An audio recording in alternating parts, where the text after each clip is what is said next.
Shalom. First and foremost, I want to give all praises, honor, and glory to Yahweh, Bahasham, Yahushai, Bahasham, Racha Kodash. Double honors to the elders and the apostles of Great Millstone, and peace and blessings to the elect. And basically, I just wanted to do this lesson real quick. Just to speak on some recent events. There's a lot of speculation. A lot of news and information being thrown out with respect to the so-called upcoming election. I say so-called because at this point we have to watch and see what's going to happen, what's going to become of it. And there's talks about Biden stepping down or, leaving out. When I say stepping down, I mean, backing down out of the candidacy. And so on and so forth, right? Amidst this whole situation with Trump and the whole assassination attempt. So right now there's a lot of going on, and that's one of the tactics, that is used by the hidden hand, so to speak, which is a lot of confusion, right? There's a lot of information going out, but there's no certainty on which one is what, which one is accurate, which one is this. All there is just an influx of information. And within that, you have some that are accurate and some that are just red herrings. Okay, you can look that up. And so, at the end of the day, we know that the focus is still prophecy. And for us, we try not to get too caught up with the details of this and that and this and that, and just, stay looking at the higher picture. So I actually want to start off here with, matter of fact, let's get this in the book of Psalms, chapter 119, because this is ultimately the doings of Yahweh Ba'asham Yahushai, the Heavenly Father. Now, what I mean by that is, when I say this, I mean even above the actual physical manifestation, right? So you have the events that take place, but then you also have those that are behind the scenes that are orchestrating these events, right? And even those people that are behind the scenes orchestrating these events, the thoughts that come into their minds, the ideas that come into their minds as they discuss what to do next, that's all from the Lord anyway.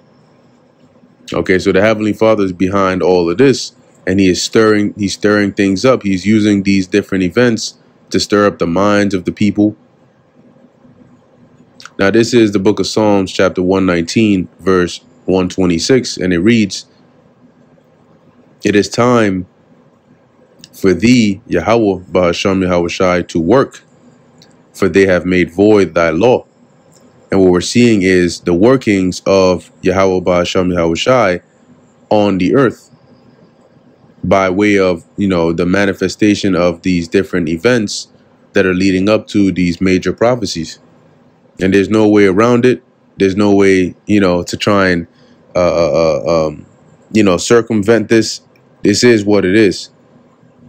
Okay, now real quick, I want to go from there. There's one main precept that I want to hit, but first I want to get this in the book of Ezekiel, chapter 33, verse 33. And it reads, "And when this cometh to pass, lo, it will come. Then shall they know that a prophet hath been among them." Now, in this time, this that is referring to here are these prophecies, the things that these people have been warned about by the prophets. Okay, and when these things come to pass, then they're going to know, right? These people are going to know that a prophet has been among them. They're going to know, wow, these men indeed were prophets. The scriptures tell you, right? How will you tell who is a true prophet from who is a false prophet? Well, if the thing that the prophet has said does come to pass, then you know that the Lord sent them and they're a true prophet. And the thing is, when these things actually do come to pass, people will find out. But the things that we're talking about coming to pass are like life and death scenarios and events. So when you're losing your life or when your life is on the line, that's when you realize that a prophet has been among you. Or when you're losing a loved one or going through some calamity, which was told to you ahead of time, that's when you're going to realize, yeah, these men were prophets. But it's when you're actually in this hardship, and that's not the state you want to be in when you find out, the truth. As a matter of fact, I was watching this video that was put up. It was a compilation of different people in Houston where the power had been taken out. There's some, I think, going on a week or so. And you had some people that were just absolutely losing their minds. I had this one lady that she just lost it. She just started screaming, just started screaming at the top of her lungs out of frustration. And then they end up crying at the end because they're so frustrated that they don't know what to do and and how to fix it. So all they can do is cry. And there was another woman who was emphasizing the heat, to say that, look, it's like right when the power went out, the heat just turned up. And it was hotter in her house than outside. See, and that's the thing. These are just a tiny glimpse of the hardships to come. The reason why it's a fearful thing to fall into the hands of the living God is because the Lord can bring some very painful and yet inescapable judgments upon you, to where you're going through something so uncomfortable, and yet there's literally no avenue of relief. Right? Imagine it's super hot, and you're in an area where you have to stay in your area, and it's very hot outside, but it's hotter inside. So you go out, you hot. You stay in, you hot. And then there's no power. So there's no AC. Your refrigerator is not working. So, you don't have cold water, or your food has gone bad. Now what? You're sweating. You're sweating. You're getting sticky, hot, uncomfortable. Right? So, and it's worse because you're in a society where you're not used to these things. You're not used to these conditions. And suddenly it comes upon you unexpectedly. Okay, now I want to go here to the book of Psalms, chapter 64. Okay, dealing with the secret counsel of the wicked, because going back to the start, the point that I was making in the beginning of the video, which is with all these things going on, the main thing to look towards is what comes out of it. What direction are they pushing the narrative in? Now there's a whole, bunch. At first, it was like a situation of, between Biden and Trump. People didn't really like Trump, but Biden, the way his mentality is right now, is not looking too good. Plus the things he's done the last 4 years, people are not happy with it. So he got to go. He ruined the economy, right? So people were already like slowly but surely like, yo, at this point, the better of the two would just be Trump. Let's just go with him. But now with this situation, it sort of has like skyrocketed people's, decision making. It has expedited it to be on the side of Trump. But at the same time, all this is happening. You got, Biden's mental state getting worse and worse. Calling his vice president Trump, calling the Ukrainian president Putin. Okay, all of these things are to just emphasize more and more and try to put Trump in a better light. They basically set each other up, right? Before one goes out, he basically lays out the red carpet for the other one to come in. Now, they could go some interesting routes, right? They could go ahead and say, oh, you know what? Let Trump win it and let him come into office and do whatever it is that we need him to do. They could also make it to where everybody is on Trump's side and they want to vote for him, and then something happens, and then, come the next day, Biden is still in there, or somebody else on the Democratic side is in there. And then that just triggers people so much that now you just have some uncontrollable divide.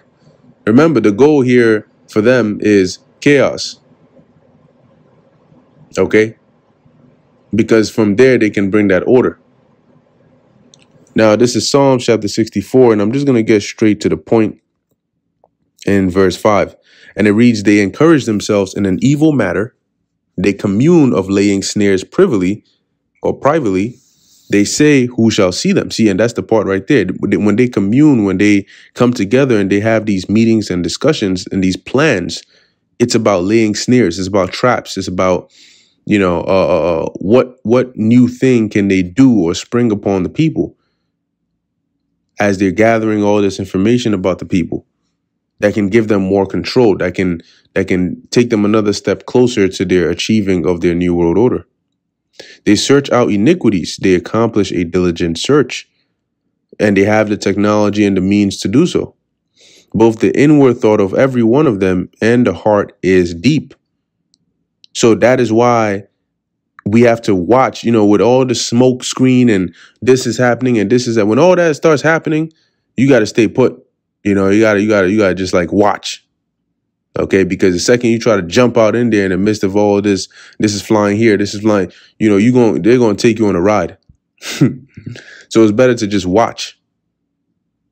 Okay, and then see what direction things are going in. Okay, so as it says, they search out iniquities, they accomplish a diligent search. So the plans and the stuff that they put together, at the end of the day, is not for your benefit. Okay, it's not for your benefit.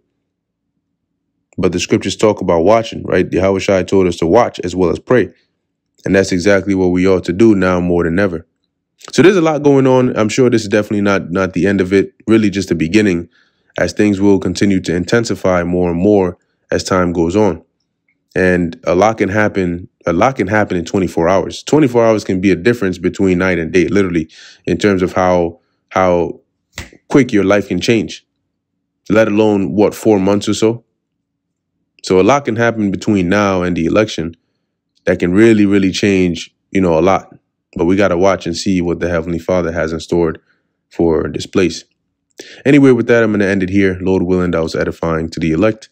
In closing, I want to give all praises, honor, and glory to Yahweh, Bahasham Yahweh Shai, Bahasham Racha Kudash. Until next time, Shalom.